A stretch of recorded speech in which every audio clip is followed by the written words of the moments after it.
ರೈತ್ರೆ, ನೀವೆಲ್ಲ ತುಡುವೆ ಜೇನಾಗಿರ್ಬೋದು, ಹೆಜ್ಜೇನಾಗಿರ್ಬೋದು, ಕೋಲ್ ಜೇನು, ನಸ್ರು ಜೇನು, ಹೀಗೆ ಸಾಕಷ್ಟು ಜೇನುಗಳ ಬಗ್ಗೆ ಕೇಳಿರ್ತೀರಾ. ಸೊ ಇವತ್ತು ನಾನು ನಿಮ್ಗೆ ಒಂದು ಹೊಸ ಜೇನು ಕುಟುಂಬನ ಪರಿಚಯಿಸ್ತೀನಿ. ಇದು ನಿಮ್ಗೆ ಸುಮಾರು 40 ರಿಂದ 45 kg ಜೇನುತುಪ್ಪನ ಕೊಡುತ್ತೆ.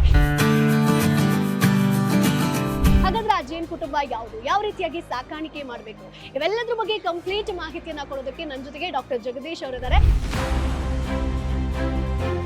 ಈ ಸಬ್ಸಿಡೈಸ್ಡ್ ದರದಲ್ಲಿ 75 ರಿಂದ 90% ಸಬ್ಸಿಡಿನಲ್ಲಿ ಜೇನು ಕೃಷಿಕರಿಗೆ ಸರ್ಕಾರ ಒದಗಿಸುತ್ತೆ. ಸಾಕಷ್ಟು ಜನ ತರಬೇತಿದಾರರನ್ನ ನಾವು ಹೊರಗಡೆ ಕಳಿಸ್ಕೊಟ್ಟಿದ್ದೀವಿ. ಅವ್ರುಗಳೆಲ್ಲ ಇವತ್ತು ದೊಡ್ಡ ದೊಡ್ಡ ಉದ್ಯಮಿಗಳಾಗಿದ್ದಾರೆ. 4 ರಿಂದ 6 ಕೋಟಿ ಟರ್ನ್ ಓವರ್ ಇದೆ ಅವ್ರದ್ದು ವರ್ಷಕ್ಕೆ. ಸರ್ ನಮಸ್ತೆ. ನಮಸ್ತೆ ಸರ್, ಈಗ ನಾರ್ಮಲ್ ಆಗಿ ತುಡುವೆ ಜೇನು ಅದ್ರ ಬಗ್ಗೆ ಎಲ್ಲ ಫಾರ್ಮರ್ಸಿಗೆ ಗೊತ್ತಿರುತ್ತೆ. ಸೊ ಈ ಒಂದು ಯುರೋಪಿಯನ್ ಜೇನು ಕುಟುಂಬದ ಬಗ್ಗೆ ಇನ್ಫಾರ್ಮೇಶನ್ ಅನ್ನ ಕೊಡ್ಬೋದು ಸರ್? ದಯವಿಟ್ಟು ಕೊಡ್ತೀವಿ. ಸೊ ಈಗ ಇದು ಯುರೋಪಿಯನ್ ಜೇನು ಅಂತ ನಾವು ಯಾಕೆ ಕರಿತೀವಿ ಅಂದ್ರೆ, ಮೂಲ ಇದು ಇಟಲಿ ಅಥವಾ ಯುರೋಪ್ ಖಂಡದಲ್ಲಿ ಇದನ್ನ ಪ್ರಪ್ರಥಮವಾಗಿ ಲಾಭದಾಯಕವಾಗಿ ಜೇನು ಕೃಷಿ ಮಾಡಲಿಕ್ಕೆ ಇದನ್ನ ಈ ಪ್ರಭೇದನ ಬಳಸ್ತಾ ಹೋದ್ರು. ಸೊ ಅದನ್ನ ಒಂದು ಸುಮಾರು 70-80 ವರ್ಷದ ಹಿಂದೆ ಬ್ರಿಟಿಷ್ನವ್ರ ಆಡಳಿತ ಇದ್ದಾಗ ಒಬ್ಬ ಕ್ರಿಶ್ಚಿಯನ್ ಪಾದ್ರಿ ಅವರು ಇದನ್ನ ತಂದು ಭಾರತಕ್ಕೆ ಇದನ್ನ ಇಂಟ್ರೊಡ್ಯೂಸ್ ಮಾಡಿಕೊಟ್ರು. ಆ ಇಂಟ್ರೊಡ್ಯೂಸ್ ಮಾಡಿದಾಗ್ಲಿಂದ ಇದು ಉತ್ತರ ಭಾರತದಲ್ಲಿ ಬಹಳ ಅಧಿಕವಾದಂಥ ಪ್ರದೇಶದಲ್ಲಿ ಯುರೋಪಿಯನ್ ಜೇನನ್ನ ಸಾಕಾಣಿಕೆ ಮಾಡ್ತಾ ಇದ್ದಾರೆ. ಅಂದಾಗಿ ಇದನ್ನ ಒಂದು ಲಾಭದಾಯಕವಾಗಿ ಜೇನು ಕೃಷಿ ಮಾಡುವಂತ ಯಾರು ಆಸಕ್ತರಿರ್ತಾರೆ ಅವರು 100 ಅಥವಾ 50 ಪೆಟ್ಟಿಗೆಗಳಿಂದ ಪ್ರಾರಂಭಿಸಿ ಕೆಲವರು ನಮ್ಮ ಬೆಂಗಳೂರು ವಾತಾವರಣದಲ್ಲೇ ಇದ್ದು ಇದನ್ನ ಈಗ ಲಾಭದಾಯಕವಾಗಿ ಮೈಗ್ರೇಟರಿ ಬೀ ಕೀಪಿಂಗ್ ಅಂತ ನಾವು ಕರಿತೀವಿ. ಅಂದ್ರೆ ಸ್ಥಳಾಂತರ ಜೇನು ಕೃಷಿ ಅಳವಡಿಸ್ಕೊಂಡು, ಯಾಕಂದ್ರೆ ಇದರ ಒಂದು ಗಾತ್ರ, ಈ ನೊಣದ ಗಾತ್ರ ಸ್ವಲ್ಪ ದೊಡ್ಡದ್ದು. ಅದೇ ನೀವು ಅದನ್ನ ಕಂಪೇರ್ ಮಾಡಿ ನಮ್ಮ ಸ್ಥಳೀಯ ತಳಿ ಏನಿದೆ ಅಥವಾ ಸ್ಥಳೀಯ ಪ್ರಭೇದ ಏನಿದೆ, ಇಂಡಿಯನ್ ಬಿ ಎಪಿಸ್ ಸೆರಾನಾ ಅಂತ ಏನಿದೆ, ಅದಕ್ಕೆ ನೀವು ಹೋಲಿಸಿದ್ರೆ ಇದರ ಒಂದು ಗಾತ್ರ ಮತ್ತೆ ಅದರ ಗೂಡಿನ ಗಾತ್ರ ಮತ್ತೆ ಅದರ ರಾಡೆ ಇರುತ್ತಲ್ಲ, ಆ ಕೂಂಬ್ ಗಾತ್ರ ಕೂಡ ದೊಡ್ಡದಿರುತ್ತೆ. ಸೊ ಇವೆರಡಕ್ಕೂ ನಾವು ಯಾಕೆ ಕಂಪೇರ್ ಮಾಡ್ತೀವಿ ಅಂತಂದ್ರೆ, ಇದನ್ನ ನೀವು ಲಾಭದಾಯಕವಾಗಿ ಸಾಕ್ಬೇಕಾದ್ರೆ ಯಥೇಚ್ಛವಾಗಿ ಸಸ್ಯ ಸಂಪತ್ತಿ ಇರೋವಂಥ ಕಡೆಗೆ ನೀವು ಅದನ್ನ ಮೈಗ್ರೇಟ್ ಮಾಡಬೇಕಾಗುತ್ತೆ. ಸೊ ಮೈಗ್ರೇಟರಿ ಬೀ ಕೀಪಿಂಗ್ ಮಾಡೋವಂಥ ರೈತರು ಅಥವಾ ಜೇನು ಕೃಷಿಕರು ಯಾರು ಇರ್ತಾರೆ ಅವರು ಇದನ್ನ ಲಾಭದಾಯಕವಾಗಿ, ಜೇನು ಕೃಷಿ ಮಾಡೋರು ಉದ್ದೇಶ 2 ಇರುತ್ತೆ. ಒಂದು, ಜೇನು ಉತ್ಪನ್ನಗಳನ್ನು ತಯಾರಿಸಿಕೊಂಡು ಅದನ್ನ ಮಾರಾಟ ಮಾಡಲಿಕ್ಕೆ ಒಂದು ಮಾರ್ಗ ಆದರೆ, ಇನ್ನೊಂದು ಮಾರ್ಗ ಬೆಳೆಗಳಿಂದ ಬೆಳೆಗಳಿಗೆ ಅದನ್ನ ಸ್ಥಳಾಂತರ ಮಾಡಿ ಪರಾಗಸ್ಪರ್ಶಕ್ಕೋಸ್ಕರ ಅದನ್ನಿಟ್ಟು ಪರಾಗಸ್ಪರ್ಶದಿಂದ ಕೃಷಿಯಲ್ಲಿ ಬರ್ತಕ್ಕಂಥ ತೋಟಗಾರಿಕಾ ಬೆಳೆಗಳಲ್ಲಿ ಬರ್ತಕ್ಕಂಥ ಇಳುವರಿನ ಜಾಸ್ತಿ ಮಾಡುವಂಥ ಒಂದು ಮಾರ್ಗ. 2 ಮಾರ್ಗಗಳು ಸುಸೂತ್ರವಾಗಿ ನಾವು ಕಂಡುಕೊಂಡಿದ್ದೀವಿ. ಸೊ ಇದು ನಮ್ಮ ಪೂರ್ವಿಕರು ಸಹ ಲಾಭದಾಯಕವಾಗಿ ಜೇನು ಕೃಷಿ ಮಾಡೋರು ಇದ್ದಾರೆ. ಈಗಲೂ ಸಾಕಷ್ಟು ಜನ ದಕ್ಷಿಣ ಭಾರತದಲ್ಲಿ ಈ ತುಡುವೆ ಜೇನನ್ನ ಹೆಚ್ಚಿಗೆ ಅಳವಡಿಸ್ಕೊಂಡಿದ್ದಾರೆ. ಯಾಕಂದ್ರೆ ಇದು ಸ್ಥಳೀಯವಾದಂಥ ಒಂದು ಜೇನು ಪ್ರಭೇದ. ಇದು ಇಳುವರಿ ಕಡಿಮೆ ಇರ್ಬೋದು, ಆದರೆ ಇದನ್ನ ಸ್ಥಳೀಯವಾಗಿ ಇದು ಲಭ್ಯ ಇರುತ್ತೆ. ಉತ್ತದಲ್ಲಿ, ಮರದ ಪೊಟ್ರೆಗಳಲ್ಲಿ ಇದನ್ನ ಮತ್ತೆ ಎಲ್ಲಿ ಕತ್ತಲಿನ ಒಂದು ವಾತಾವರಣ ಇರುತ್ತೆ ಅಂತ ಕಡೆ ಈ ಸ್ಥಳೀಯ ಪ್ರಭೇದ ಏನು ತುಡುವೆ ಜೇನು, ಎಪಿಸ್ ಸೆರಾನಾ ಇಂಡಿಕಾ ಅಂತ ನಾವೇನು ಕರಿತೀವಿ, ಇದನ್ನ ಲಾಭದಾಯಕವಾಗಿ ಕೃಷಿ ಮಾಡೋರು, ಜೇನು ಕೃಷಿ ಮಾಡೋರು ಇದ್ದಾರೆ. ಆದರೆ ನಾನು ಬಹಳ ದೊಡ್ಡ ಮಟ್ಟದಲ್ಲಿ ಮಾಡ್ತೀನಿ, ನಾನು ಮೈಗ್ರೇಷನ್ ಅಂದರೆ ಸ್ಥಳಾಂತರ ಜೇನು ಕೃಷಿ ಮಾಡ್ತೀನಿ ಅಂತ ಮುನ್ನುಗ್ಗಿ ಯಾರಾದರೂ ಉತ್ಸಾಹದಿಂದ ಬಂದು ನಾನು ಒಂದು 500-1000 ಪೆಟ್ಟಿಗೆ ಗೂಡುಗಳನ್ನಿಟ್ಟು ನಾನು ಲಾಭದಾಯಕವಾಗಿ ಮಾಡ್ತೀನಿ ಅಥವಾ ಸ್ಥಳಾಂತರ ಜೇನು ಕೃಷಿ ಮಾಡ್ತೀನಿ ಅನ್ನೋರಿಗೆ ನಮ್ಮ ಒಂದು ಈ ಯುರೋಪಿಯನ್ ಪ್ರಭೇದ ಏನಿದೆ, ಯುರೋಪಿಯನ್ ಬಿ ಅಂತ ನಾವು ಇಂಗ್ಲೀಷಲ್ಲಿ ಕರಿತೀವಿ, ಅದನ್ನು ಎಪಿಸ್ ಮೆಲ್ಲಿಫೆರಾ ಅಂತ ನಾವು ಗ್ರೀಕ್ ಲ್ಯಾಟಿನ್ ಭಾಷೆನಲ್ಲಿ ಅದಕ್ಕೆ ನಾಮಧೇಯವನ್ನು ಕೊಟ್ಟಿದ್ದೀವಿ.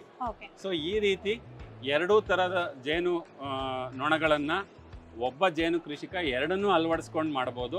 ಇಲ್ಲ ನಾನು ಲಾರ್ಜ್ ಸ್ಕೇಲಲ್ಲಿ ಟನ್ಗಟ್ಟಲೆ ತುಪ್ಪ ಅಥವಾ ನಾವು ಪಾಲಿನೇಷನ್ಗೋಸ್ಕರ ಒಂದು ಸ್ಥಳದಿಂದ ಇನ್ನೊಂದು ಸ್ಥಳಕ್ಕೆ ನಾವು ಅದನ್ನು ಸ್ಥಳಾಂತರ ಮಾಡ್ತೀವಿ ಅನ್ನೋ ಒಂದು ಹುಮ್ಮಸ್ಸಲ್ಲಿರೋವಂಥ ಯುವಕರು ಅಥವಾ ಜೇನು ಕೃಷಿಕರಿಗೆ ನಾವು ಈ ಯುರೋಪಿಯನ್ ಬೀನನ್ನು ನಾವು ರೆಕಮೆಂಡ್ ಮಾಡ್ತೀವಿ. ಅಂದರೆ ಈ ಎಪಿಸ್ ಮೆಲ್ಲಿಫೆರಾನ ನಾವು ಶಿಫಾರಸ್ ಮಾಡ್ತೀವಿ.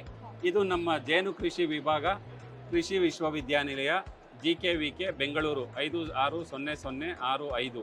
ಇದು ನಮ್ಮ ಪೂರ್ಣ ವಿಳಾಸ. ಸೊ ಇಲ್ಲಿ ನಾವು ಯಾವಾಗ ಬೇಕಾದರೂ ನೀವು ನಮ್ಮನ್ನು ಸಂಪರ್ಕ ಮಾಡ್ಬೋದು. ಇಲ್ಲಿ ನಾವು 5 ಜನ ವಿಜ್ಞಾನಿಗಳಿದ್ದೀವಿ. ಸೊ ಪ್ರೊಫೆಸರ್ಸು ಅಥವಾ ವಿಜ್ಞಾನಿಗಳು ಏನಿದ್ದೀವಿ, ನಿಮಗೆ ಸಂಪೂರ್ಣ ಮಾಹಿತಿನೂ ಕೊಡ್ತೀವಿ. ಮತ್ತು 2 ಅಥವಾ 5 ದಿನಗಳ ಒಂದು ಟ್ರೈನಿಂಗ್ ಅಥವಾ ತರಬೇತಿ ಶಿಬಿರಗಳನ್ನ ನಾವು ತಿಂಗಳಿಗೆ ಒಮ್ಮೆ ಅಥವಾ 2 ಬಾರಿ ಆಯೋಜಿಸ್ತಾ ಇರ್ತೀವಿ. ಕೆಲವು ಟ್ರೈನಿಂಗ್ಗಳು ಶುಲ್ಕ ರಹಿತ ಇರ್ತವೆ, ಅಂದ್ರೆ ಶುಲ್ಕ ಇಲ್ದಲೇ ಗವರ್ಮೆಂಟ್ ಸ್ಪಾನ್ಸರ್ಸ್ ಇರುತ್ತೆ. ನ್ಯಾಷನಲ್ ಬಿ ಬೋರ್ಡ್ ಅಂದ್ರೆ ರಾಷ್ಟ್ರೀಯ ಜೇನು ಮಂಡಳಿಯ ಒಂದು ಆರ್ಥಿಕ ನೆರವಿನಿಂದ ನಾವು ಕೆಲವು ಟ್ರೈನಿಂಗ್ಸ್ ಅನ್ನು ಮಾಡ್ತೀವಿ. ಇದರ ಉದ್ದೇಶ ಏನು ಅಂದ್ರೆ ಟ್ರೈನಿಂಗ್ ಕೊಡೋದ್ರ ಜೊತೆಗೆ ನಾವು ಅದಕ್ಕೆ ಮೆಟೀರಿಯಲ್, ಅದಕ್ಕೆ ಕನ್ನಡದಲ್ಲಿ ಸುಮಾರು 180 ಪುಟ ಇರತಕ್ಕಂಥ ಸಂಪೂರ್ಣ ಜೇನು ಕೃಷಿ ಮಾಹಿತಿ ಇರತಕ್ಕಂಥ ಒಂದು ಪ್ರಿಂಟೆಡ್ ಬುಕ್ಕನ್ನು ಕಸ್ತೂರಿ ಕನ್ನಡ ಭಾಷೆಯಲ್ಲಿ ನಾವು ಪ್ರಿಂಟ್ ಹಾಕ್ಸಿದೀವಿ. ಅದರಲ್ಲಿ ಇನ್ಕ್ಲೂಸ್ ಆಗಿರುತ್ತೆ. ಅಂದರೆ 2,000 ರೂಪಾಯಿ ನಾವೇನು ಶುಲ್ಕ ತಗೊಳ್ತೀವಲ್ಲ, ಅದರಲ್ಲಿ ಒಂದು ಮ್ಯಾನ್ಯುಯಲ್ ಅಥವಾ ಟ್ರೈನಿಂಗ್ ಮ್ಯಾನ್ಯುಯಲ್ ಕೊಡ್ತೀವಿ. ಇದಲ್ಲದೆ 2 ದಿನಗಳ ಅವರು ಸ್ಥಳೀಯವಾಗಿ ಇಲ್ಲಿ ಉಳ್ಕೊಳ್ಳೋಕ್ಕೆ ವ್ಯವಸ್ಥೆ ಆಗುತ್ತೆ. ಊಟದ ವ್ಯವಸ್ಥೆ ಕೂಡ ಅದರಲ್ಲೇ ಚಾರ್ಜ್ ಮಾಡಿರ್ತೀವಿ. ಸೊ ಈ ರೀತಿ 2 ಬಗೆಯ ಟ್ರೈನಿಂಗ್ ಅನ್ನು ನಾವು ಕೊಡ್ತಾ ಹೋಗ್ತೀವಿ. ಮತ್ತೆ ಇದರ ಇಳುವರಿ ಬಗ್ಗೆ ನಾವು ಬಂದಾಗ, ತುಪ್ಪದ ಇಳುವರಿ ಬಂದಾಗ, ಈ ಯುರೋಪಿಯನ್ ಜೇನು ತಳಿ ಏನಿದೆ ಇದರ ತುಪ್ಪದ ಇಳುವರಿ ಸುಮಾರು 40ರಿಂದ 45 ಅಥವಾ 50 ಕೆಜಿ ಪ್ರತಿ ಒಂದು ಕುಟುಂಬದಿಂದ ವರ್ಷಕ್ಕೆ ನಿವ್ವಳವಾಗಿ ಅದಕ್ಕೆ ಒಂದು ತುಪ್ಪದ ಇಳುವರಿ ಬರುತ್ತೆ. ಅದೇ ನಮ್ಮ ಸ್ಥಳೀಯ ಪ್ರಭೇದ ಏನಿದೆ ಎಪಿ ಸೆರಾನಾ ಇಂಡಿಕಾ ಅಥವಾ ತುಡುವೆ ಜೇನು, ಇದರ ಇಳುವರಿ ಸುಮಾರು 10ರಿಂದ 12 ಕಿಲೋ ಇರುತ್ತೆ ಜೇನುತುಪ್ಪದ ಇಳುವರಿ ಪ್ರತಿ ವರ್ಷಕ್ಕೆ ಪ್ರತಿ ಕುಟುಂಬದಿಂದ. ಸರ್, ಈಗ ನೀವು ಹೇಳಿದ್ರಿ ಬಾಕ್ಸ್ ವೈಸ್ ನಾವು ಮಾಡ್ಕೋಬಹುದು, ಕರ್ನಾಟಕದಲ್ಲಿ ಕೂಡ ಸಾಧ್ಯ ಅಂತ. ಸೊ ಬಾಕ್ಸ್ ಇಲ್ಲಿ ಬಂದಾಗ ಹೆಂಗೆ ಸರ್? ಕಂಪಾರ್ಟ್ಮೆಂಟ್ ವೈಸ್ ನಾರ್ಮಲ್ ಆಗಿ ತುಡುವೆ ಜೇನಲ್ಲಿ ಮಾಡ್ತೀವಿ ಅಂತಂದ್ರೆ 6ರಿಂದ 8 ಇರುತ್ತೆ. ಸೊ ಇದ್ರಲ್ಲಿ ಹೆಂಗೆ? ಸೊ ಇದಕ್ಕೆ ಬೇರೆ ವಿಧವಾದಂಥ ಒಂದು ಲ್ಯಾಂಗ್ಸ್ಟ್ರಾತ್ ಪೆಟ್ಟಿಗೆ ಅಂತ ನಾವು ಆಲ್ರೆಡಿ ಇದನ್ನ ಒಂದು 70-80 ವರ್ಷದಿಂದನೇ ಅದನ್ನು ಡಿಸೈನ್ ಮಾಡಿದ್ದಾರೆ. ಇದರಲ್ಲಿ ನೀವು ನೋಡ್ಬೋದು 10 ಫ್ರೇಮ್ಗಳನ್ನ ಇದು ಒಳಗೊಂಡಿರುತ್ತೆ. ಸೊ ಒಂದು ಫ್ರೇಮ್ ಗಾತ್ರ ನೀವು ನೋಡಿದಾಗ ಇದರ ಗಾತ್ರ ದೊಡ್ಡದಿರುತ್ತೆ. ಸೊ ನಮ್ಮ ತುಡುವೆ ಜೇನಿನ ಫ್ರೇಮ್ ಗಾತ್ರ ನೋಡಿದಾಗ ಇದು ಇಷ್ಟಿರುತ್ತೆ. ನಮ್ಮ ಯುರೋಪಿಯನ್ ಜೇನಿನ ಫ್ರೇಮ್ ಗಾತ್ರ ನೋಡಿದಾಗ ಈ ತರ ಇರುತ್ತೆ ಅದು. ಸೊ ಆಲ್ಮೋಸ್ಟ್ 2 ಪಟ್ಟು ಉದ್ದ ಅಗಲ ಇರುತ್ತೆ. ಸೊ ಯಾಕೆ ಅಂದ್ರೆ ಈ ಒಂದು ನೊಣದ ಒಂದು ಗಾತ್ರನೂ ದೊಡ್ಡದಿರುತ್ತೆ. ಮತ್ತೆ ಇದ್ದಿದ್ರಲ್ಲಿ ಇದರ ವಿಶೇಷತೆ ಏನು ಅಂದ್ರೆ ಯುರೋಪಿಯನ್ ಜೇನ್ದು ಎಲ್ಲಿ ನಾವು ಸಾಕಾಣಿಕೆ ಮಾಡ್ಲಿಕ್ಕೆ ಅದನ್ನ ಇಟ್ಟಿರ್ತೀವಿ ಅದೇ ಸ್ಥಳದಲ್ಲಿ ಇರುತ್ತೆ. ಅದು ವಾಸ್ತವ್ಯ ಹೂಡಿರುತ್ತೆ. ಮತ್ತೆ ಹೆಚ್ಚಿಗೆ ಆಗಿ ಅದು ಡೆಸರ್ಟ್ ಮಾಡಿ ಅಥವಾ ಅಬ್ಸ್ಕಾಂಡ್ ಆಗ್ಲಿಕ್ಕೆ, ಪರಾರಿ ಆಗ್ಲಿಕ್ಕೆ ಪ್ರಯತ್ನ ಮಾಡಲ್ಲ.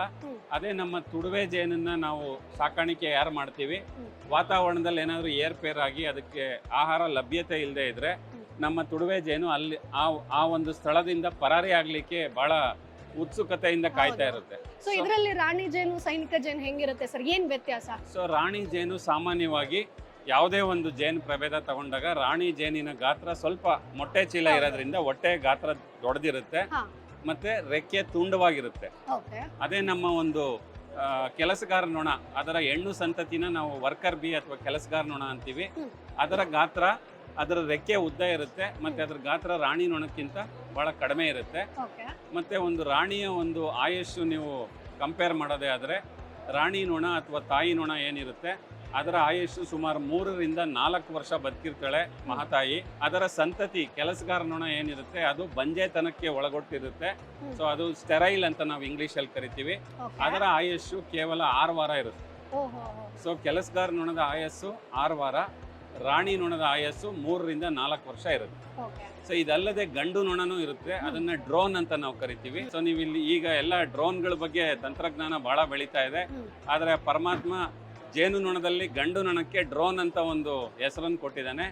ಅದು ಸಹ ಕುಟುಂಬದಲ್ಲಿ ಒಂದು 50ರಿಂದ 60 ನೊಣಗಳ ಸಂಖ್ಯೆ ಪ್ರಮಾಣದಲ್ಲಿ ಡ್ರೋನ್ ನೊಣ ಅಥವಾ ಗಂಡು ನೊಣ ಇರುತ್ತೆ. ಈ ಕೆಲಸಗಾರ ನೊಣದ ಪ್ರಮಾಣ ಏನಿರುತ್ತೆ ಅದು 99% ಒಂದು ಕುಟುಂಬದಲ್ಲಿ ಕೆಲಸಗಾರ ನೊಣ ಇರ್ತವೆ.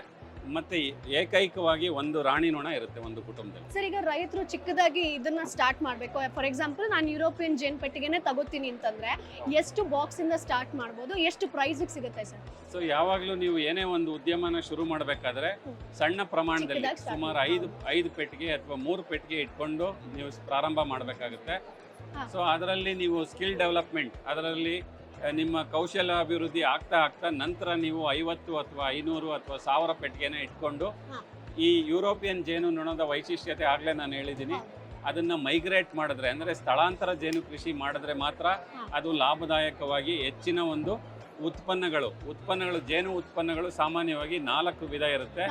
ಒಂದು ಜೇನುತುಪ್ಪ, ಇನ್ನೊಂದು ಮೇಣ, ಬಿ ವ್ಯಾಕ್ಸ್ ಅಂತ ನಾವು ಕರಿತೀವಿ, ಮತ್ತೆ ಜೇನು ವಿಷ, ಬಿ ವೆನಮ್, ಇದಲ್ಲದೆ ಪ್ರೊಪೋಲಿಸ್ ಅಂತ ಒಂದಿರುತ್ತೆ ಮತ್ತೆ ರಾಯಲ್ ಜೆಲ್ಲಿ, ಈ 5 ಇದೆ. ಅಂಶಗಳನ್ನ ಒಳಗೊಂಡಿರುತ್ತೆ. ಬಟ್ ನಾವು ಸಾಮಾನ್ಯವಾಗಿ ನಾವು ಬಾಯಿ ಚಪ್ಪರಿಸೋದು ಬರೀ ತುಪ್ಪಕ್ಕೆ ಮಾತ್ರ. ಇದಲ್ಲದೆ ಇನ್ನು ಉಳಿದಿದ್ದ 4 ಉತ್ಪನ್ನಗಳನ್ನ ಬಗ್ಗೆ ನಾನೇನು ಪ್ರಸ್ತಾವನೆ ಮಾಡಿದೆ, ಆ ಉತ್ಪನ್ನಗಳನ್ನು ಸಹ ನಾವು ಲಾಭದಾಯಕವಾಗಿ ನಾವು ಜೇನು ಕೃಷಿಕರು ಮಾಡಿಕೊಂಡು ಅದಕ್ಕೆ ವ್ಯಾಲ್ಯೂ ಅಡಿಷನ್ ಆದರೂ ಮಾಡಿ ಮಾರ್ಬೋದು. ಯಾಕಂದರೆ ಬೇರೆ ರಾಷ್ಟ್ರಗಳಲ್ಲಿ ಇದು ಒಂದು $multi-million ಬಿಸ್ನೆಸ್, ಅಂದರೆ ಭಾಳ ಉತ್ತಮವಾದಂಥ ಒಂದು ಉದ್ಯಮವಾಗಿ ಪರಿಣಮಿಸಿದೆ. ಅದೇ ನಮ್ಮ ರಾಷ್ಟ್ರದಲ್ಲಿ ಬರೀ ಜೇನುತುಪ್ಪ ಮತ್ತು ಮೇಣ ಇವೆರಡನ್ನು ಮಾತ್ರ ವಹಿವಾಟು ಅಥವಾ ಟ್ರಾನ್ಸಾಕ್ಷನ್ ಮಾಡ್ತಾ ಇದ್ದಾರೆ ಸದ್ಯಕ್ಕೆ. ಶುದ್ಧ ಮತ್ತು ನೈಸರ್ಗಿಕ ಜೇನುತುಪ್ಪಕ್ಕೆ ಈಗ ಬೇಡಿಕೆ ಹೆಚ್ಚಿದೆ. ಜೇನು ಕೃಷಿ ಲಾಭದಾಯಕವಾಗಿದೆ, ಮಾರುಕಟ್ಟೆಯಂತೂ ದೊಡ್ಡದಾಗಿ ಬೆಳೆದಿದೆ. ದೇಶದ ತುಂಬಾ ಗ್ರಾಹಕರನ್ನ ಸೃಷ್ಟಿಸಿಕೊಳ್ಳುವಂತ ಅವಕಾಶ ಇದ್ದಾಗ ನೀವು ಮಾತ್ರ ಯಾಕೆ ನಿಮ್ಮ ಸ್ಥಳೀಯ ಮಾರುಕಟ್ಟೆಗೆ ಸೀಮಿತರಾಗಿದ್ದೀರಾ? ನೀವು ನಿಮ್ಮ ಜೇನುತುಪ್ಪವನ್ನ ಅಮೆಜಾನ್, ಫ್ಲಿಪ್ಕಾರ್ಟ್, ಮೀಶೋಗಳಂತ ಆನ್ಲೈನ್ ಪ್ಲಾಟ್ಫಾರ್ಮ್ಗಳಲ್ಲಿ ಮಾರಿ ಅಧಿಕ ಲಾಭವನ್ನ ಗಳಿಸಬಹುದು, ಅದು ಕೂಡ ನಿಮ್ಮ ಮನೆಯಲ್ಲಿ ಕೂತೆ. ನೀವು ನಿಮ್ಮ ಜೇನುತುಪ್ಪದ ಆನ್ಲೈನ್ ಬಿಸ್ನೆಸ್ ಅನ್ನ ಸ್ಟಾರ್ಟ್ ಮಾಡೋಕೆ ಅನುಕೂಲ ಆಗಲಿ ಅಂತ how to list your product on Amazon, Flipkart, Meesho ಅನ್ನೋ ಸ್ಟೆಪ್ ಬೈ ಸ್ಟೆಪ್ ಕೋರ್ಸ್ ಅನ್ನ ನಿಮ್ಮ ಒಂದು ಫ್ರೀಡಮ್ ಆಪ್ ಡಿಸೈನ್ ಮಾಡಿದೆ. ಅದು ಕೂಡ ತಿಂಗಳಿಗೆ ಕೇವಲ $399. ನಿಮ್ಮ $399 ಸಬ್ಸ್ಕ್ರಿಪ್ಷನ್ ಮೂಲಕವೇ ಈ ವಿಷಯಕ್ಕೆ ಸಂಬಂಧಪಟ್ಟಂತ ಪರ್ಸನಲ್ ಫೈನಾನ್ಸ್ ಆಗಿರ್ಬೋದು, ಬಿಸ್ನೆಸ್ ಆಗಿರ್ಬೋದು, ಕೃಷಿಯ ಬೇರೆ ಬೇರೆ ಕೋರ್ಸ್ ಗಳನ್ನ ಇಲ್ಲಿ ನೀವು ವೀಕ್ಷಿಸಬಹುದು. ಅಥವಾ ನಿಮಗೆ ಇನ್ನೂ ಹೆಚ್ಚಿನ ವಿಷಯಗಳನ್ನ ತಿಳ್ಕೊಳ್ಬೇಕು ಅನ್ನುವಂತ ಇಂಟ್ರೆಸ್ಟ್ ಇದ್ರೆ ನಮ್ಮಲ್ಲಿರುವಂತ ಫಿನಾನ್ಸ್, ಬಿಸ್ನೆಸ್, ಕೃಷಿಗೆ ಸಂಬಂಧಪಟ್ಟಂತ ಅಷ್ಟೂ ಕೋರ್ಸ್ಗಳು ತಿಂಗಳಿಗೆ $999 ಈಗ ಲಭ್ಯ ಇದೆ. ತುಡುವೆ ಜೇನಿನ ಒಂದು ಪೆಟ್ಟಿಗೆಗೆ ಬೆಲೆ ಸುಮಾರು $2,000 ಇರುತ್ತೆ. ಅದರಲ್ಲಿ ಲೋಡ್ ಮಾಡುವಂತ ಲೈವ್ ಏನು ಕುಟುಂಬ ಇರುತ್ತಲ್ಲ, ಜೇನು ಕುಟುಂಬ, ಆ ಜೇನು ಕುಟುಂಬದ ಬೆಲೆ $2,000 ಇರುತ್ತೆ. ಸೊ ಒಟ್ಟು $4,000 ಒಂದು ಪೆಟ್ಟಿಗೆ ಮತ್ತೆ ಎಂಟೈರ್ ಜೇನು ಕುಟುಂಬನ ನೀವು ಖರೀದಿ ಮಾಡಬಹುದು. ಇದಲ್ಲದೆ ನಿಮ್ಮ ಒಂದು ಯುರೋಪಿಯನ್ ಜೇನು ಕುಟುಂಬದ ಒಂದು ಟ್ರಾನ್ಸಾಕ್ಷನ್ ಆದ್ರೆ ಅಥವಾ ಅದನ್ನ ನೀವು ಕೊಂಡ್ಕೋಬೇಕಾದ್ರೆ ಇದರ ಬೆಲೆ ಸುಮಾರು $10,000 ಪ್ರಾರಂಭ ಆಗುತ್ತೆ. ಅಂದ್ರೆ ಅದು ಫ್ರೇಮ್ ಲೆಕ್ಕ. ಒಂದು ಫ್ರೇಮ್ ನೊಣ ಬೇಕು ಅಂದ್ರೆ ಅದಕ್ಕೆ $1,000 ಚಾರ್ಜ್ ಮಾಡ್ತೀವಿ. ಸೊ ಕೆಲವೊಮ್ಮೆ ಡಿಮ್ಯಾಂಡ್ ಜಾಸ್ತಿ ಇದ್ದಾಗ ಕೆಲವು ರೈತರು ಯಾರು ಮಾರ್ತಾರೆ ಅವ್ರು ಒಂದು ಫ್ರೇಮ್ಗೆ $2,000 ಚಾರ್ಜ್ ಮಾಡುವಂತ ರೈತರು ಇದ್ದಾರೆ. ಇದಕ್ಕೆ ಯಾಕೆ ಅಂದ್ರೆ ಇದರ ಒಂದು ಇಳುವರಿ, ತುಪ್ಪದ ಇಳುವರಿ ಅವೆಲ್ಲ ಹೆಚ್ಚಿಗೆ ಇರೋದ್ರಿಂದ ಈ ಒಂದು ಯುರೋಪಿಯನ್ ಜೇನು ನೊಣದ ಒಂದು ವಹಿವಾಟು ಬಂದಾಗ ಇದ್ರದ್ದು ಟ್ರಾನ್ಸಾಕ್ಷನ್ ಜಾಸ್ತಿ ಇರೋದ್ರಿಂದ ಮತ್ತೆ ಇಳುವರಿನೂ ಜಾಸ್ತಿ ಇರೋದ್ರಿಂದ ಇದರ ಬೆಲೆ ಜಾಸ್ತಿ ಇರುತ್ತೆ. ಸೊ ಒಂದು ಕುಟುಂಬದ ಬೆಲೆ ಸುಮಾರು $10,000 ರಿಂದ $15,000 ಆಗುತ್ತೆ ಟೋಟಲ್ ಆಗಿ. ಈ ಪೆಟ್ಟಿಗೆಗಳ ದರದ ಬಗ್ಗೆ ನಾನು ಆಗ್ಲೇ ಪ್ರಸ್ತಾವನೆ ಮಾಡಿದೆ. ನಮ್ಮ ರಾಜ್ಯದ ತೋಟಗಾರಿಕಾ ಡಿಪಾರ್ಟ್ಮೆಂಟ್ ಇದೆಯಲ್ಲ, ವಿಭಾಗ, ಸೊ ಹಾರ್ಟಿಕಲ್ಚರ್ ಡಿಪಾರ್ಟ್ಮೆಂಟ್ ಅಂತ ಎಲ್ಲ ರೈತರಿಗೂ ಪರಿಚಯ ಇರುತ್ತೆ. ಅಲ್ಲಿ ನೀವು ತರಬೇತಿ ಪಡ್ಕೊಂಡು, ನಮ್ಮ ವಿಭಾಗದಲ್ಲಿ ತರಬೇತಿ ಪಡ್ಕೊಂಡು ಆ ಸರ್ಟಿಫಿಕೇಟ್ ಅನ್ನ ಏನಾದರೂ ನೀವು ತೋಟಗಾರಿಕಾ ವಿಭಾಗ ಅಥವಾ ಹಾರ್ಟಿಕಲ್ಚರ್ ಡಿಪಾರ್ಟ್ಮೆಂಟ್ ಅಲ್ಲಿ ನೀವು ಸಬ್ಮಿಟ್ ಮಾಡಿದ್ರೆ ಇದರ ಒಂದು ದರ ನಾನು ಏನು ಹೇಳಿದೆ, $2,000 ಪೆಟ್ಟಿಗೆಗೆ ಮತ್ತೆ $2,000 ಜೇನು ಕುಟುಂಬಕ್ಕೆ ನಾನೇನು ಹೇಳಿದೆ, ಅದರಲ್ಲಿ ಸುಮಾರು 75% ಸಬ್ಸಿಡಿನಲ್ಲಿ ನಿಮಗೆ ಸಿಗುತ್ತೆ. ಅದೇ ಸಾಮಾನ್ಯ ಅಭ್ಯರ್ಥಿ ಆದರೆ 75% ಸಬ್ಸಿಡಿ. SC ST ಅಂದರೆ ಪರಿಶಿಷ್ಟ ಜಾತಿ ಪರಿಶಿಷ್ಟ ಪಂಗಡದ ಅಭ್ಯರ್ಥಿಗಳಿಗಾದರೆ 90% ವರೆಗೂ ಸರ್ಕಾರ ಇದು ಸಬ್ಸಿಡಿ ಯೋಜನೆಯನ್ನ ಹಮ್ಮಿಕೊಂಡಿದೆ. ಇದು ಕೇಂದ್ರ ಸರ್ಕಾರದ ಒಂದು ನ್ಯಾಷನಲ್ ಬೀ ಕೀಪಿಂಗ್ ಮಿಷನ್ ಅಂತ ಇದೆ. ಸೊ ಆ ಮಿಷನ್ ನಡೆ ನಮ್ಮ ರಾಜ್ಯ ಸರ್ಕಾರದ ತೋಟಗಾರಿಕಾ ಇಲಾಖೆ ಮುಖಾಂತರ ಅವರು ಈ ಸಬ್ಸಿಡೈಸ್ಡ್ ದರದಲ್ಲಿ ನಿಮಗೆ ಈ ಪೆಟ್ಟಿಗೆ ಮತ್ತೆ ಇಲ್ಲಿ ಕಾಣ್ತಾ ಇರುವಂತ ಸಾಮಗ್ರಿಗಳು ಎಲ್ಲದನ್ನು 75 ರಿಂದ 90% ಸಬ್ಸಿಡಿನಲ್ಲಿ ಜೇನು ಕೃಷಿಕರಿಗೆ ಸರ್ಕಾರ ಒದಗಿಸುತ್ತೆ. ಈ ಮಾಹಿತಿನ ನಾನು ಹೇಳ್ತೀನಿ. Super sir. ಈಗ ತುಡುವೆ ಜೇನು, ಯುರೋಪಿಯನ್ ಜೇನು, ಈ ಜೇನು ಎಕ್ಸ್ಟ್ರಾಕ್ಷನ್ ಅಲ್ಲಿ ಏನಾದ್ರೂ ಡಿಫ್ರೆನ್ಸ್ ಇದೆಯಾ ಸರ್? ಇದರಿಂದ ಜೇನನ್ನ ತೆಗಿಬೇಕು ಅಂತಂದ್ರೆ ಏನಾದ್ರೂ ಡಿಫ್ರೆನ್ಸ್ ಇದೆಯಾ ಜೇನುತುಪ್ಪ ಎಕ್ಸ್ಟ್ರಾಕ್ಷನ್ ಅಲ್ಲಿ? ಅಂದ್ರೆ ನೀವು ಅದರ ಕ್ವಾಲಿಟಿನಲ್ಲಿ ವ್ಯತ್ಯಾಸ ಕೇಳ್ತಾ ಇದ್ದೀರಾ ಅಥವಾ ಪ್ರೊಸೀಜರಲ್ ಪ್ರೊಸೀಜರ್ ಏನಿಲ್ಲ. ಈಗೇನು ಇದರಲ್ಲಿ ನಾವು ತುಡುವೆ ಜೇನಲ್ಲಿ ಇದರಲ್ಲಿ ನೀವು ಸಪೋಸ್ ಇದರಲ್ಲೆಲ್ಲ ಸಂಪೂರ್ಣವಾಗಿ ತುಪ್ಪ ಕಟ್ಕೊಂಡಿದೆ ಅಂತ ಇಟ್ಕೊಳ್ಳಿ. ಸೊ ಇದರಲ್ಲಿರುವಂತ ಸೀಲ್ ಅನ್ನ ನಾವು ಓಪನ್ ಮಾಡ್ತೀವಿ ಫಸ್ಟ್. ಈ ಸೀಲ್ ಮಾಡ್ಬಿಡ್ತಾವ ಅವು. ತುಪ್ಪ ಸ್ಟೋರ್ ಆದ್ಮೇಲೆ ಅದನ್ನ ಮೇಣದಿಂದ ಸ್ಟೋರ್ ಮಾಡೋದು, ಸೀಲ್ ಮಾಡೋದು. ಇದನ್ನ ಈ ಎಕ್ಸ್ಟ್ರಾಕ್ಟರ್ ಒಳಗೆ ಹಾಕ್ತಿವಿ. ಎಕ್ಸ್ಟ್ರಾಕ್ಟರ್ 4 ಹೋಲ್ಡರ್ ಇರ್ತವೆ ಇದ್ರೊಳಗಡೆ. ಸೊ 4 ಹೋಲ್ಡರ್ಗೆ 4 ಫ್ರೇಮ್ ಅನ್ನ ಹಾಕ್ತಿವಿ. ಅದ್ರೊಳಗಡೆ ಕೂಮ್ಸ್ ಇರ್ತವೆ ಅಥವಾ ಇದಿರುತ್ತೆ, ಮೇಣ ಇರುತ್ತೆ. ಸೊ ನಾವ್ ಇದನ್ನ ಫಾಸ್ಟ್ ಆಗಿ ಈ ತರ ರೊಟೇಟ್ ಮಾಡಿದಾಗ ಆ ತುಪ್ಪ ಅದ್ರಲ್ಲಿ ಇರೋದು ಎಕ್ಸ್ಪೆಲ್ ಆಗುತ್ತೆ. ಇದೇ ಟೆಕ್ನಿಕ್ ಅನ್ನ ನಾವು ನಮ್ಮ ಯುರೋಪಿಯನ್ ನೊಣಕ್ಕೂ ಇದೇ Same ಟೆಕ್ನಿಕ್ ಇರುತ್ತೆ. ಅನ್ನೇ ನಾವು ಅಳವಡಿಸ್ತೀವಿ. ಅಂದ್ರೆ ಅದ್ರ ಎಕ್ಸ್ಟ್ರಾಕ್ಟರ್ ಗಾತ್ರ ಇದಕ್ಕಿಂತ Change ಇರುತ್ತೆ. ಸ್ವಲ್ಪ, ಎರಡು ಪಟ್ಟು ಜಾಸ್ತಿ ಇರುತ್ತೆ. ಓಕೆ ಸರ್, ಈಗ ರೈತರು ಸ್ಟಾರ್ಟ್ ಮಾಡ್ತಾರೆ ಅಂತಂದ್ರೆ ಏನೇನ್ ಸವಾಲ್ ಬರ್ಬೋದು ಸರ್? ಇನ್ ಕೇಸ್ ಯುರೋಪಿಯನ್ ಜೇನ್ ಕುಟುಂಬನೇ ನಾವು ಆಯ್ಕೆ ಮಾಡ್ಕೊಂಡ್ವಿ ಅಂತಂದ್ರೆ ನಿಮ್ಮ ಒಂದು ಒಪಿನಿಯನ್ ಏನು, ಅವ್ರಿಗೆ ಏನ್ ಹೇಳಕ್ ಸೊ ಇಷ್ಟಪಡ್ತಾರೆ? ನಾನೇನು ಅವ್ರ ಕಿವಿ ಮಾತು ಏನ್ ಹೇಳೋದಾದ್ರೆ, ಮೊದಲು ಅವರು ತುಡುವೆ ಜೇನನ್ನ ಅಳವಡಿಸ್ಕೊಳ್ಳಿ. ಹಾ. ಇದರಲ್ಲಿ ಆಗು ಹೋಗುಗಳ ಬಗ್ಗೆ ಅವ್ರ ಸ್ಕಿಲ್ ಡೆವಲಪ್ ಆಗಲಿ, ಅಂದ್ರೆ ಅವರ ಕೌಶಲಾಭಿವೃದ್ಧಿ ಆಗಲಿ. ಅವರು ಬೇರೆ ವಾಟ್ಸ್ಆ್ಯಪ್ ಮುಖಾಂತರ, ಸಾಮಾಜಿಕ ಜಾಲತಾಣಗಳ ಮುಖಾಂತರ ಅವರು ಮಾಹಿತಿನ ಪಡ್ಕೊಳ್ಳಿ, ಅಥವಾ ಟ್ರೈನಿಂಗ್ ಬಂದು ಟ್ರೈನಿಂಗ್ ತಗೊಳ್ಳಿ. ನಂತರ ಅವರು ಕಾನ್ಫಿಡೆನ್ಸ್ ಬಂದ ನಂತರ ಅವರು ಮೆಲಿಫೆರಾ ಜೇನಿಗೆ ಸ್ವಿಚ್ ಓವರ್ ಆಗ್ಬೋದು, ಓಕೆ, ಅಥವಾ ಎರಡನ್ನೂ ಒಟ್ಟಿಗೆ ಒಂದೊಂದು ಪೆಟ್ಟಿಗೆ ಇಟ್ಕೊಂಡು ಪ್ರಾರಂಭ ಮಾಡಲಿ. ಯಾಕಂದ್ರೆ Rome is not built in one day ಅಂತ ಒಂದು ಗಾದೆ ಇದೆ. ಕರೆಕ್ಟ್. ಯಾವುದೇ ಒಂದು ಉದ್ಯಮ ಶುರು ಮಾಡಬೇಕಾದ್ರೆ ಸಣ್ಣ ಪ್ರಮಾಣದಲ್ಲಿ ಫಸ್ಟ್ ಶುರು ಮಾಡಲಿ. ಮಾಡ್ತಾ ಮಾಡ್ತಾ ಅವ್ರ ಕಾನ್ಫಿಡೆನ್ಸ್ ಬಂದ ನಂತರ 50-100 ಪೆಟ್ಟಿಗೆ ಇಡುವಂತ ಯೋಚನೆ ಬರಲಿ. ಯಾಕಂದ್ರೆ ಸಬ್ಸಿಡಿ ಕೊಡ್ತಾರೆ ಅಂತ ನಾವು ಮಾಡೋದಲ್ಲ, ಹೌದು, ಫಸ್ಟ್ ನಮಗೆ ಕಾನ್ಫಿಡೆನ್ಸ್ ಬರಬೇಕು. ಬರ್ಬೇಕು. ಕಾನ್ಫಿಡೆನ್ಸ್ ಬರಬೇಕು. ನಮ್ಮ ವಿಭಾಗ ಇದು 28 ವರ್ಷದಿಂದ ನಮ್ಮ ಜೇನು ಕೃಷಿ ವಿಭಾಗ ಕೃಷಿ ವಿಶ್ವವಿದ್ಯಾನಿಲಯದಲ್ಲಿ ಕಾರ್ಯಗತ ಆಗ್ತಾ ಇದೆ. ಇದು ಸಾಕಷ್ಟು ಜನ ತರಬೇತಿದಾರರನ್ನ ನಾವು ಹೊರಗಡೆ ಕಳಿಸ್ಕೊಟ್ಟಿದ್ದೀವಿ. ಅವ್ರುಗಳೆಲ್ಲ ಇವತ್ತು ದೊಡ್ಡ ದೊಡ್ಡ ಉದ್ಯಮಿಗಳಾಗಿದ್ದಾರೆ. 4-6 ಕೋಟಿ ಟರ್ನ್ ಓವರ್ ಇದೆ ಅವ್ರದ್ದು ವರ್ಷಕ್ಕೆ. ಸೊ ಅದನ್ನು ಅವ್ರನ್ನ ನೋಡಿದ್ರೆ ನಮಗೆ ಖುಷಿ ಆಗುತ್ತೆ. ಎಷ್ಟೋ ಸಾಮಗ್ರಿಗಳನ್ನು ನಾವು ಅವರಿಂದ ಕೊಂಡ್ಕೊಳ್ತೀವಿ. ಯಾಕಂದರೆ ನಮ್ಮ ಡಿಪಾರ್ಟ್ಮೆಂಟಲ್ಲೂ ನಾವು ಡೇ ಟು ಡೇ MSc ವಿದ್ಯಾರ್ಥಿಗಳಿರ್ತಾರೆ, BSc ವಿದ್ಯಾರ್ಥಿಗಳಿರ್ತಾರೆ. ಅವ್ರುಗಳಿಗೆಲ್ಲ ಪಠ್ಯಕ್ರಮ ಬೋಧನೆ ಮಾಡಲು ನಮ್ಗೆ ಈ ಸಾಮಗ್ರಿಗಳ ಅಗತ್ಯ ಇರ್ತದೆ. ಸೊ ಅವ್ರುಗಳಿಂದ ನಾವು ಎಷ್ಟೋ ನಾವು ಕಲ್ತಿರ್ತೀವಿ, ನಮ್ಮಿಂದ ಅವ್ರ ಮಾಹಿತಿ ಪಡ್ಕೊಂಡು ಈಗ ಉದ್ಯಮಿಗಳಾಗಿದ್ದಾರೆ ಅನ್ನೋ ಹೇಳೋದನ್ನ ನನ್ನ ಮಾತು ಹೇಳಿ ನಾನು ಮುಗಿಸ್ಲಿಕ್ಕೆ ಪ್ರಯತ್ನ ಮಾಡ್ತೀನಿ. Thank you so much sir, ತುಂಬಾ ಇನ್ಫಾರ್ಮೇಶನ್ ಅನ್ನ ಕೊಟ್ರಿ. ನಾರ್ಮಲ್ ಆಗಿ ರೈತರಿಗೆ ಈ ತುಡುವೆ ಜೇನು ಆಗಿರ್ಬೋದು, ಹೆಜ್ಜೇನು, ಅದ್ರ ಬಗ್ಗೆ ಎಲ್ಲ ಇನ್ಫಾರ್ಮೇಶನ್ ಗೊತ್ತಿರುತ್ತೆ. ಸೊ ಸ್ಪೆಷಲಿ ಈ ಯುರೋಪಿಯನ್ ಜೇನು ಕುಟುಂಬದ ಬಗ್ಗೆ ಡಿಟೇಲ್ ಆಗಿ ಇನ್ಫಾರ್ಮೇಶನ್ ಕೊಟ್ಟಿದ್ದೀರಾ. So thank you so much sir. Thank you. ನಮಸ್ತೆ. ಸೊ ನೋಡಿದ್ರಲ್ವಾ ಸ್ನೇಹಿತರೆ, ಯುರೋಪಿಯನ್ ಜೇನು ಕುಟುಂಬದ ಬಗ್ಗೆ ಡಿಟೇಲ್ ಆಗಿ ಇನ್ಫಾರ್ಮೇಶನ್ ಸಿಗ್ತಿರುತ್ತೆ ಅಂತ ಅನ್ಕೊಂಡಿರ್ತೀನಿ. ಸೊ ಇದ್ರ ಬಗ್ಗೆ ಇನ್ನಷ್ಟು ಮಾಹಿತಿ ಬೇಕು ಅಂತಂದ್ರೆ ನೀವು ಡಾಕ್ಟರ್ ಜಗದೀಶ್ ಅವರನ್ನ ನೇರವಾಗಿ ಕಾಂಟ್ಯಾಕ್ಟ್ ಮಾಡಬಹುದು. ಅವರ ನಂಬರನ್ನ ಕೂಡ ನೀವು ಡಿಸ್ಪ್ಲೇ ಮಾಡಿದೀವಿ. ಸೊ ಮುಂದಿನ ಎಪಿಸೋಡ್ ಅಲ್ಲಿ ಮತ್ತೊಂದು ಐಡಿಯಾ ಜೊತೆ, ಮತ್ತೊಂದು ಕೃಷಿ ಮಾಹಿತಿ ಜೊತೆ ನಾನು ಮುಂದೆ ಹಾಜರಿರ್ತೀನಿ. ಅಲ್ಲಿವರೆಗೂ ಫ್ರೀಡಮ್ ಆಪ್ ಅನ್ನ ಡೌನ್ಲೋಡ್ ಮಾಡಿ. ಜೇನು ಸಾಕಾಣಿಕೆ ಬಗ್ಗೆ ಇನ್ ಡೀಟೇಲ್ ಆಗಿ ಮಾಹಿತಿ ಬೇಕು, A to Z ಇನ್ಫಾರ್ಮೇಶನ್ ಬೇಕು. ಅದರ ಒಂದು ಯಾವ ರೀತಿಯಾಗಿ ಮೇಂಟೈನ್ ಇರುತ್ತೆ, ಯಾವ ಜೇನು ಸಾಕಾಣಿಕೆ ಮಾಡಿದ್ರೆ ನಾವು ಹೆಚ್ಚಿನ ಲಾಭವನ್ನ ಗಳಿಸಬಹುದು, ಹೀಗೆ ಸಾಕಷ್ಟು ಮಾಹಿತಿ ನಿಮಗೆ ಒಂದು ವೇದಿಕೆಯಲ್ಲಿ ಸಿಗುತ್ತೆ. ಸೊ ಹಾಗಾಗಿ ಈಗಲೇ ಫ್ರೀಡಮ್ ಆಪ್ ಅನ್ನ ಡೌನ್ಲೋಡ್ ಮಾಡಿ. ಮುಂದಿನ ಎಪಿಸೋಡ್ ಅಲ್ಲಿ ಮತ್ತೆ ನಿಮ್ಮನ್ನ ಭೇಟಿ ಆಗ್ತೀನಿ. ಬಾಯ್ ಬಾಯ್.